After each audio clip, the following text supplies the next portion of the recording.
What does Zimbabweans, care home work, immigration, anti-immigration, what does all of that have in common? Well, I'll tell you what that all has. Do you know where all those four subjects meet?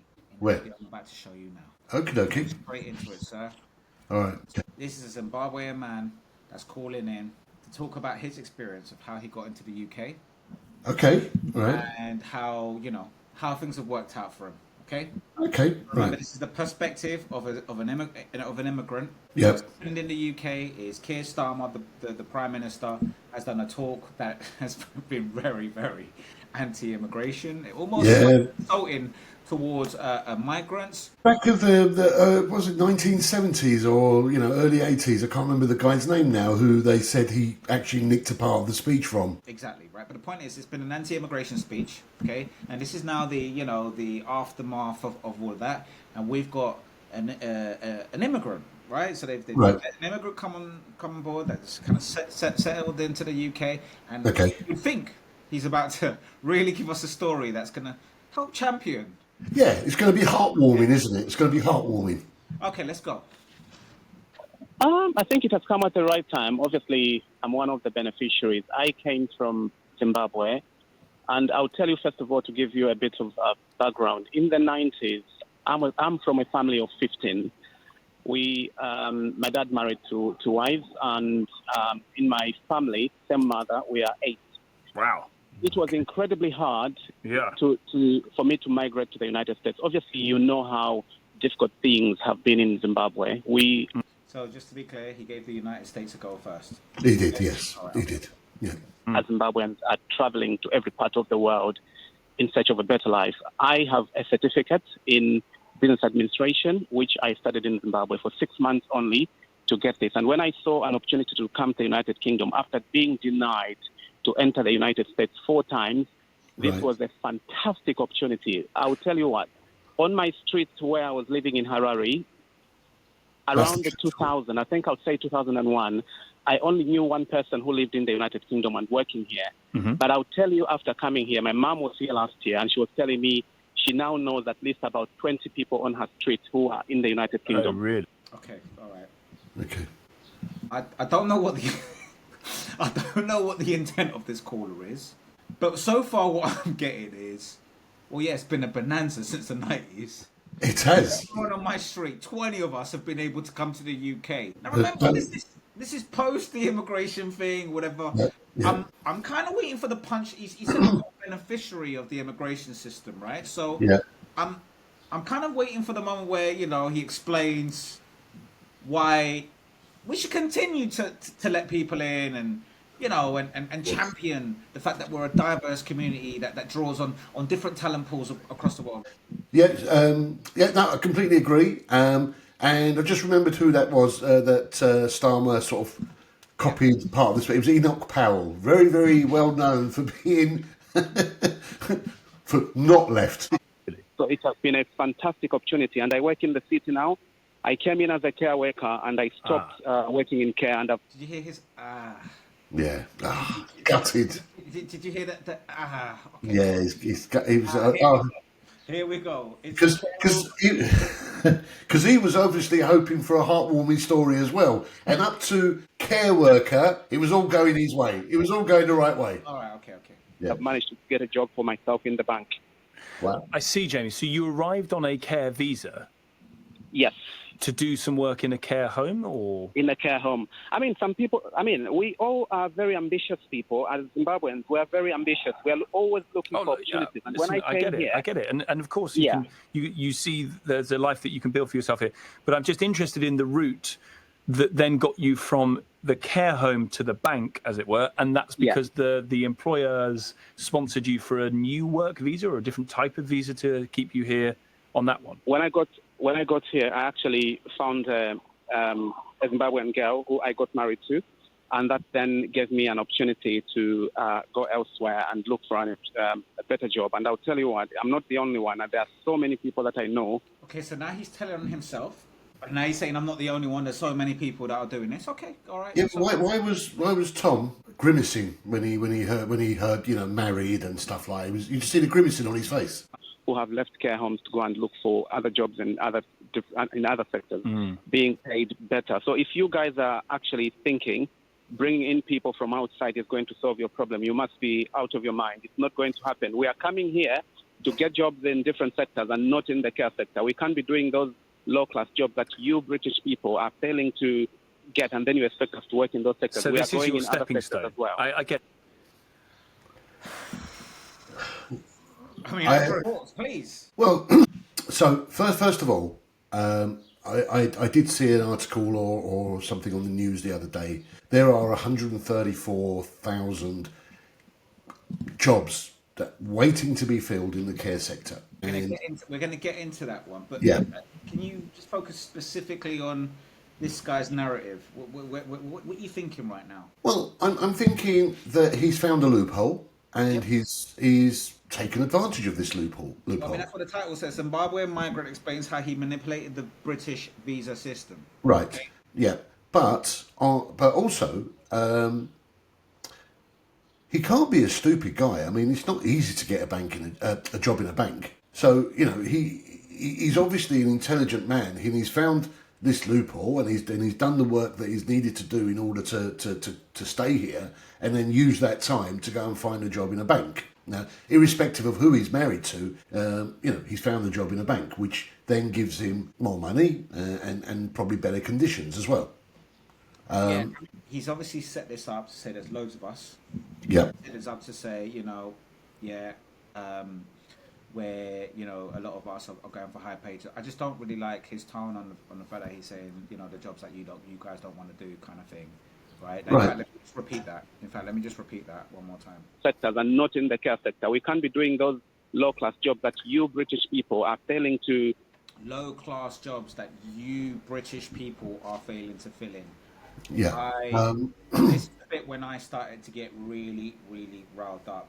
And I'll explain why afterwards. What's your take on that? Well, I'm trying to be a little bit neutral here. I'm trying to say to myself, well, maybe his vocabulary isn't as big, and maybe he's used those words that, low class instead of low paid, etc. So I'm trying to be a little bit neutral there, but I can see why it would, really draw up some emotion and anger because of what he said. I'm just trying to play David Advocate. I don't know if that makes sense to you. All right.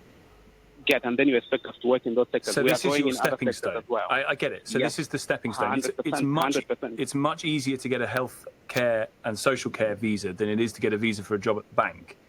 Absolutely. So you might as well chance it, Jamie, to do a bit in the care home and then move your way up. I only worked in the care sector for like 3 months, and then I quit. I went to look for a job elsewhere. Talking about digging the hole. Digging the hole. Well, now my thoughts have changed. There's me imagining this guy working for a couple of years, etc. Yeah, 3 months. Wow. Okay. Worked in construction first. It didn't work for me. I worked for Amazon as well. It didn't work for me. And then I found a job in the bank, and I'm living my life effectively. And how many people in the care home that you worked in were in a similar situation to you? So I have, first of all, I have 4 of my 2 sisters and 2 brothers. So we are 5 effectively coming from the same family in Zimbabwe. Oh, really? And we have all moved. My sister has moved she just recently got a job as well with one of the councils, which I'm not going to mention. Mm-hmm. And my brother has gone into, my other brother has gone into the construction industry where he's working. And do you mind me asking how you afforded it? How did you afford to do it? Because the wages obviously are pretty notoriously bad in the care sector. So how did you fund your way through it? Andrew, so this is where you have to hold onto your seat. Are you ready? It was very easy. So I had my cousin who was here, and she's the one who helped us to set up a company. She set up a company to bring us out of Zimbabwe, and that's how we managed to come here. So actually, her care company is not working. It's not there as I'm speaking right now. It doesn't exist. So she just helped us to. So hang on, Jamie. Whoa. Let me just say something before you on. I put a short up on the last one about the trade agreement with India, right? Now, what's the bloody difference? What's the difference? Okay, his sister set up a company. This is a company that's the same, right? They come and do a certain job and then move to do a better, more well-paid job. So I'm struggling to see the difference here. But again, I don't want to come across as that I'm picking on India or anything like that. I'm not. I'm just flummoxed. Andrew, Yep, the point, I'm absolutely disgusted by the way we are handpicking these stories and just putting them at the forefront in such a sense. absolutely. Let me explain to you. So, Andrew, your rant, just for the audience, right? One of the, it wasn't a rant, a discussion that we had around Yeah. the trade deal. You literally said there's going to be people that are set up epoxy organizations as an excuse to bring in migrants, and they're not going to be high skilled workers, Yep. right? Do you remember? And I Yep. was like, no, Andrew, come on, da da da da. Okay. Yep. Now, somehow, some way, they found a Zimbabwean that has voluntarily come on here to literally snipe everyone else's reputation. Like this guy, honestly, he's so lucky he didn't say his name, because Yeah. this guy is single-handedly just holding evidence to the platter of reform. Yeah. To make it look What? like Oh, I didn't even think of that. I didn't know what. I was so enraged about the content of it. I didn't even think of that. It's just this guy is just playing into their hands. Playing into. So he's basically admitted that his sister created a a fake corporation, Yep. under the guise of bringing things, brought the family in. They did a little stint just to say tick, and then they buggered off and found better jobs. Yep. Yep. This is what the whole debate is about. And Reform are going, there you go, they're taking our jobs. And English people are going to do a Hulk Hogan and tear their bloody T-shirts, right? Yeah. And it's coming to a point now that I'm thinking that this is a bloody setup, Andrew. Can I show you some figures around Sure. what the... Sure. So, all right, so for the listeners, before you start saying, what stance do you take? I am completely against this whole bloody conversation. Because Yep. I think it's disgusting that you bring on this guy telling this story under this topic about immigration with this title, and you don't counter it with statistics that actually Never. help you understand the overall context, that this is the only CUNT, not the only, one of Yeah. a little amount of the percentage of Zimbabweans that have come into the country that are doing this manipulation. Yeah. I don't care if you know 6, I don't care if you know 7. Well, let me tell you a story of people that have done this. I worked in the care sector, Andrew, for 5 years. Yep. For 5 years. So I did a psychology degree. Don't ask me why. It's one of my financial regrets, but at the same time, it was a good degree that opened my mind to several things, etc., etc. But it was a hard time for me to actually find employment after I did that psychology degree. So instead of applying for a psychology clinic, because they were like asking for masters and that type of stuff, I thought, hang on a second, I'll tell you how I'll get field experience. I'll work in a care home or Right. supported living care situation to help people with Down syndrome, schizophrenia, learning difficulties, and then that will help me put something in my CV. Andrew, I absolutely loved the experience. Great. These semi-supported homes. Basically, the breakdown was as follows. So, in that specific home, and by the way, this was a conglomerate of care homes Right. in North London. Okay, Yep. so I was able to bounce around, but I always Okay. had one main one that I stayed in. I mean, out of the 30 supported care workers that I lived with, Yeah. at least 10 of them were from either Zimbabwe or South Africa. Okay. Both of those countries, I think they've got some similarities, because I remember them speaking like, what's the language with the... Oh yes. No, I don't know the name of it. Zulu. They were speaking some Zulu dialect, right? Yeah. Yeah. Andrew, I'm talking about tenure. 6 years. Yeah. 10 years as a supported worker. These people had stuck to their role ages. And Andrew, not only were they weren't working their 9 to 5, Andrew. They were working as living care workers. They had children, and they were so dedicated to supporting them, Andrew. Yeah. I'm talking about top quality care, taking them shopping, bathing them. And all they wanted to do was just do their jobs with integrity. They never had any ideas of swindling the government. They were just grateful to be in the job. And because you can be a living care worker as well, it helps you, raise your because you're not necessarily paying for for some things. Although some of them were making a sacrifice of not seeing their children for 2 weeks in a go. So the way it goes is you stay for 2 weeks, then somebody else takes over, then you have a break, and because you can't just perpetually live there. You go mad, right? So for me to come across various Zimbabweans specifically Yeah. that have come to this country and served the care system so well and continue to serve the care system till today. Despite the rubbish salary, I mean, the salary's horrendous. I've got pay slips. I've got pay slips in the room next door. £7.50 an hour. Wow. £6.50 an hour. Andrew, I would have to do full 12-hour shifts to justify, like, you know, so I used to do Saturdays and Sundays whilst I was studying. Right. Like, you know, when you get days off in university, then after I was unemployed, so I was doing longer stints. I was there as just someone who's lived in Britain his whole life. I was there for like I said, 5 years in total or something like that. Wow. Okay. And you know, I had it as a side gig because I found it hard to let go. You become attached to your service. Of course you do. You know, it fulfills you. It fulfills you. It's not just about the bloody money. And also, I had career prospects. I could go out there and I could find myself a career. So to hear this absolute wally call in and put firewood on the cauldron of racial debate, specifically Zimbabweans, sorry, or South Africans, because I do put them in the same bucket. Apologies for anyone who's South African and Zimbabwe, but they have got something in common because I saw it with my own eyes. I can't remember what it was, but there's a heritage there. I just think it's absolutely disgusting at that level for you to present this one-off case. Maybe it's not a one-off case. Maybe there's 100 of these people.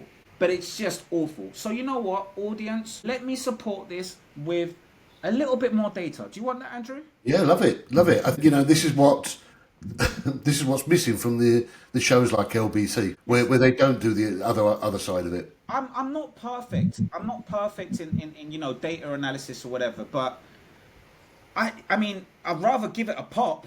Than just present this one-off case. Enoch Powell type speech. You've had the agreements with other countries that's going to bring more overseas workers, and then you get LBC particularly highlighting this one individual that's brought a loophole to the found the loophole and exploited it. Exactly. So let's start off with the top figure. This latest statistics, I'm sorry it's 4 years behind, but that's the best I could get, right? In 2021, there were 122,000 Zimbabwean-born people living in the UK. Yeah. Now, do you know in 2011, there was 89,000. So we've not had a major influx, have we? This is my point. Like, why is this even a thing? Like, what are we doing? What are we doing? Yeah. Not to mention the fact that, Andrew, give this a Google, wasn't Zimbabwe a Commonwealth country? I swear they speak English in that country. Well, it was initially sort of just taken over by a mining expert called Cecil Rhodes, and it used to be called Rhodesia. And yes, it was, and then it was given its independence, and you know when it changed. So what's the beef? What's the beef? Yeah, we're talking 122,000. Let's call it 140,000. Let's say it's grown, 20% or whatever. Yeah. So bloody what? That's a drop in the ocean. Andrew, what's the population of the UK right now? What we talking? 30 million or something like that? Yeah, I thought it was more. I thought it was nearer 40, but I can find out. Yeah, if you could find that out in the interim, right? So let's look at the Zimbabwe of the population of Zimbabwe. 16.3 million. Andrew, that's 122,000. Let's call it 50,000 out of 16.3 million. Oh, bloody hell. It's 68 million is the population of the UK. Right, so we're talking about maybe 150,000 people out of that big number. What are we doing? Okay, let me go next, right? So let's look at this table was taken from a massive report that the UN did on Zimbabwean and South African migration. So they did a kind of a test of like 1,000. They interviewed like 1,000 migrants, right, both countries, and they also looked at some meds there. But let's look at the sample size, right? So these are the type of jobs, these are the type of skill sets that these people had before coming into the UK. Okay, we've got managers and senior officials, 15% of them. Out of them, 22% of them refugees. Associate professional and technical administrator, basically admin, as far as I'm concerned. It's about 11%. Skilled trades, 9%. Personal services, 2%. Sales and customer service, 8%. Process plant and machinery, 4%. And elementary occupations, 2%. Andrew, the first thing that I'm thinking on this type of data is actually, I mean, should we be putting this, like, let's just say there's 1,000 Zimbabweans, 5,000 Zimbabweans. doing what this guy's doing. Yeah. Out of that whole collection of people. First of all, is 150,000 Zimbabweans a cause for concern for the UK? Even when we think about the story he's just told, okay, he came in immediately. He ran to work. Yes. Didn't like the care thing. No. So I'll go and do Amazon. Yeah. Then I'll go and do and go into a bank.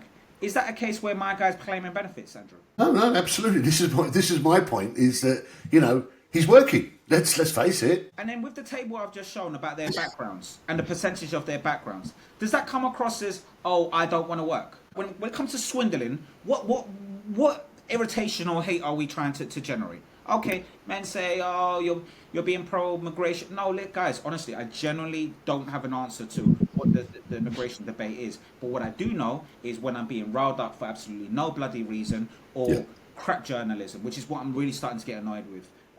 Well, we've seen a lot of it, haven't we? Now we've seen it's not just crap journalism; it's sensational journalism, it's sensationalism. The producer must have thought, "Wow, get this guy on." Andrew, what are the statistical odds that out of the 150,000 Zimbabweans, they find one that doesn't have a positive story about the care worker situation and go straight into I swindled the system? Anyway, so I think there's a bit of filtration there, as far as I'm concerned, because how this guy didn't land on James O'Brien's that's true. pro-immigration is a thing to me, right? It's funny how they land on the right commentator. Yeah. I don't know. Yeah. Right, let's go a bit into the migrant situation in the care homes, right? So here I am about to share. This article is by the Royal College of Nursing. Okay. So it's an institution. It's impartial. So lack of government action is failing internationally recruited nursing staff. Exploitation in the care sector must be investigated urgently. Okay, so migrant workers in the care sector are being exploited by employers who are using repayment clauses to demand tens of thousands of pounds if they try to leave, leaving many trapped in appalling conditions. Yeah. So does that give you a sentiment that the government is making it easy to swindle? The government is actually putting protocols into place to stop what this man has done. Yeah. So again, he happens to have a sister that managed to figure out the loophole and all this type of stuff, right? Correct. But there are thousands and thousands of immigrants that are suffering this. Andrew, it gets worse, right? Listen to this. Unscrupulous employers have been using repayment clauses to demand thousands of pounds from migrant care workers, leaving staff unable to leave jobs despite unacceptable conditions. One nurse told RCN that she was subject to a repayment of £25,000, Andrew. Wow. In the NHS Employers Guidance establishes a maximum repayment figure of £3,000, which in itself can only be claimed if the recruiter leaves employment within 12 months. Yeah. But you know what? Any Tom, Dick and Harry is going to listen to that crap and go, oh, those bloody Zimbabweans. Oh, yeah. Oh, I'll tell you, that I always knew it was those Zimbabweans when they were only just bloody herd of the country. As far as I'm concerned. It's a joke. But you know what? Should we go a bit more deeper, Andrew? Let's do it. All right, let's go into this one. So now that we've looked at that, just a bit more on this crisis, okay? So just like you said, Andrew, the social care workforce crisis is one of the sector's most urgent and persistent challenges. With over 150,000 vacancies, an annual turnover rate of 30%, providers are struggling to maintain even basic levels of service, Andrew. The crisis is not merely a byproduct of the pandemic or economic conditions. It's been compounded by restrictive policies, particularly around immigration, which have stymied efforts to recruit the talent needed to stabilise the sector. The protocol's already in there. What bear are we trying to poke, Andrew? Yeah, I know. What bear are we trying to poke? Out of all the bloody examples that we could have picked to publicise, what we're going to do? We're going to stop immigrants coming in to work in our care sector for £7.50 and do live-in paid jobs where they have to live in the property for 2 weeks at a time and stay away from their family. I mean, for me, right? If the government wants to stop this, it's very easy. It's just increase the salary. Increase the salary. Yeah, maybe even put more on these big companies that are probably charging local councils or local health authorities £30-40 an hour. Yeah, and paying 7, 10, 11 pound an hour. I don't know, but it's just, I just feel it's a bit of a joke where you've got a person coming from a third world country, yeah, and finding a job within the care sector that is extremely low paid, yeah, and then we're shouting and screaming saying, look at all these migrants. Yeah. And because there's one guy that's found a loophole, or like you said, 10 guys that have found a loophole, everyone is going to rattle the sabres, scream, shout, look at migration, look at migration. And just from a personal experience as well, my father-in-law is extremely ill, to the fact that he needs a carer part-time, because his wife is also ill and she can't do everything. And this guy, I don't know where he's from, but he rocks up at 8 o'clock at night, at 9 o'clock at night, on a Saturday, on a Sunday, to bathe him, to do some of his physical exercises, etc. And honestly, the guy looks shattered. The guy looks shattered. Andrew, it's the least rewarding job out there that I've come across so far. Financially. Financially. Forgive me. Yeah, thank you for that. Honestly, these people are the closest things to saints that I know. Other than the actual service users. Yeah. In my case, it was people learning difficulties. You don't get any. As Yeah. far as I said, the closest to an angel was someone that's got Down syndrome, because they don't have a bad thought in their head, mate. Exactly. Honestly. Yeah. Like, but other than that, the care workers, they are brilliant. They are brilliant. Yes, you do get edge cases of abuse. Yeah, of course do. Andrew, come on. But you get that in everything. You get that in everything. Thank you. And what's annoying me about this narrative is the guy, and I don't like the guy, the Zimbabwean guy that's walking. Yeah. I think it's disgusting what he's done, and I hope he gets a good finger wagging when he goes back to Zimbabwe. Yeah. But regardless of that, yeah, at least the guy's saying, well, I worked. Exactly. This is not within the narrative of reform of, oh, they just come here and benefits and they take in the hotels. That is not what I haven't met one Zimbabwean that's done that. And fair enough, who cares about who I've met? Let's look at the data. Let's look at the data. So we're back to Zimbabweans again. And forgive me if I'm making it so much about Zimbabweans, but maybe some Zimbabweans will appreciate this and give me a pat on the back if they watch this. So now I've gone to this report. This report, which is basically an immigration report by the UN. Why don't they show this, Andrew? Why don't they show this? No. And explain to me why, before you start laying up these edge cases, why you don't start throwing some of these statistics. They've got whole teams of researchers before they do all of that. Yeah, of course. Let's just peddle reasons to hate. So this is the report. This is the source, right? By the UN immigration. I'm not going to say they're perfect and they don't have their narrative spin as well, but at least there's some bloody data in it. Okay. Yeah. So let's go into the report. Just going to share 3 sections of the report, and for anyone that wants to read it, just go and Google it, and you'll find it very easily. It's free. The factors that resulted in immigration from Zimbabwe are both economic and political. Unemployment in Zimbabwe is estimated around 70%, Andrew. Okay? Yeah. They're not coming here just to scratch their balls. Yeah. The economic crisis has led to an increase in numbers of skilled and unskilled workers leaving Zimbabwe. The survey found that more than half of their respondents had emigrated for work-related reasons. A further 24.7% cited educational factors as motivating their emigration, and 10.4% identified marriage and relationships as their main factor of leaving. So again, this whole idea of, and they just bring their families. Nah, a lot of them just stay at home, Andrew, and they just send the money to build their houses. Absolutely. So all of that narrative, throw it out of the window, son. Throw it out of the window. Okay, so now we go to page 14, which I thought was pretty interesting. Why did I find this interesting? Listen to the crisis that they have in Zimbabwe itself. The loss of skilled people is very acute in Zimbabwe, with one article estimating that between 70 and 90% of all Zimbabwean university graduates are working outside of the country. Yeah. So here we go again. So do you remember when they say, but we let in all of our crap, all the benefits people, No. Just like that guy that called into the LBC thing, it's the highly educated that are coming through the doors, Andrew. Yeah. So this whole idea of, we're letting in the wrong immigrants, what's the issue? He didn't go from, what he didn't say was, I came here, registered for a job, and then I went on the dole. I went and worked in a bank. Yeah, but the problem is that doesn't cause the right reaction when you say, we had 100 Zimbabweans come in, they were all university graduates and they've all got themselves jobs in banks, accountancy, architecture, whatever. People won't go, these bloody foreigners. it's the other ones that they'd like to talk about because that's what gets people emotions. That's my point, right? So the next thing. The survey found that 24.6% of Zimbabwean immigrants were trained doctors, nurses, and pharmacists. A further 23.1% were engineers or scientists.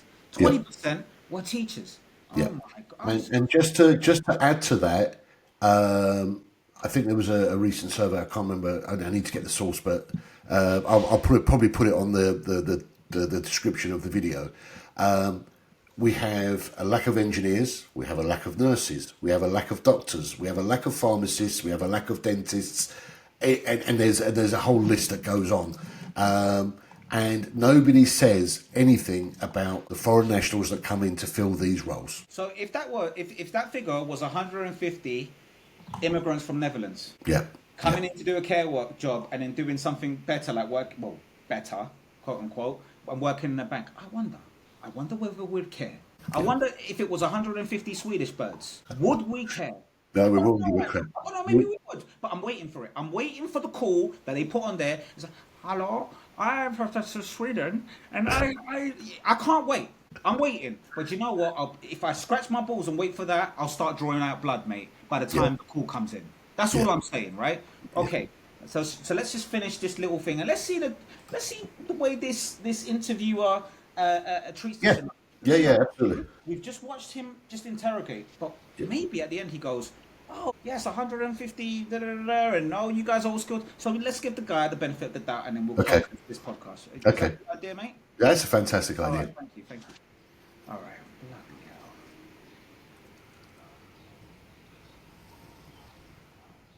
So your family member set up a company that acted as a provider of carers, through which they recruited you from abroad. Yes. And you went into a care home for precisely 3.5 minutes or whatever, and then looked for other work. 3.5 minutes. It was 3.5. No. It's brilliant. Let's continue. Let's go. We'll look for other work, and I was working around Frimley area.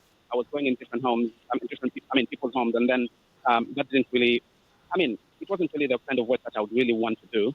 So I had to look for, an opportunity elsewhere, and that's why I ended up where I am today. And I'm loving it really, because this would have never happened if I was looking for a job to come here to work in a bank. That would have never happened. I would have probably been in Zimbabwe right now. Yeah. But here am I.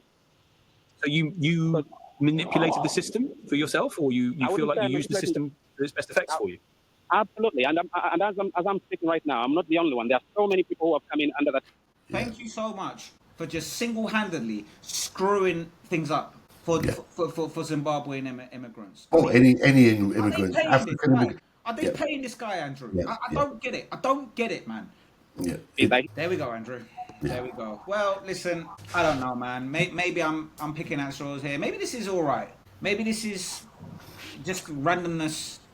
I don't know, Andrew. Well, so for me, that clip that you showed there was designed to reinforce some of the right wing racist thoughts that people have from the right wing, the reform and all that lot. It did nothing to help not just Zimbabweans, but anyone from Africa, because it's from Africa. And they're going to go, oh, Zimbabweans, Nigerians, blah, blah, blah, blah, blah. And then further on from that, it's going to go to Indians and Middle East and all that.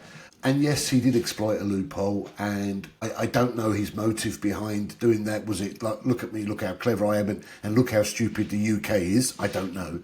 But ultimately, he came to this country, he found a way to come to this country because he wanted to better himself, and he has never once said there, he may have, but he's never once said there, that he scrounged off the British public. And this is my point. So let's just back this up with the comments, because actually the comments are pretty interesting.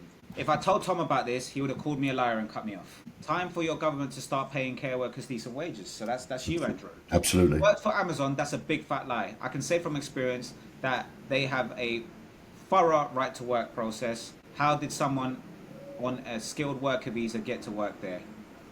Are you lying to just push a certain narrative?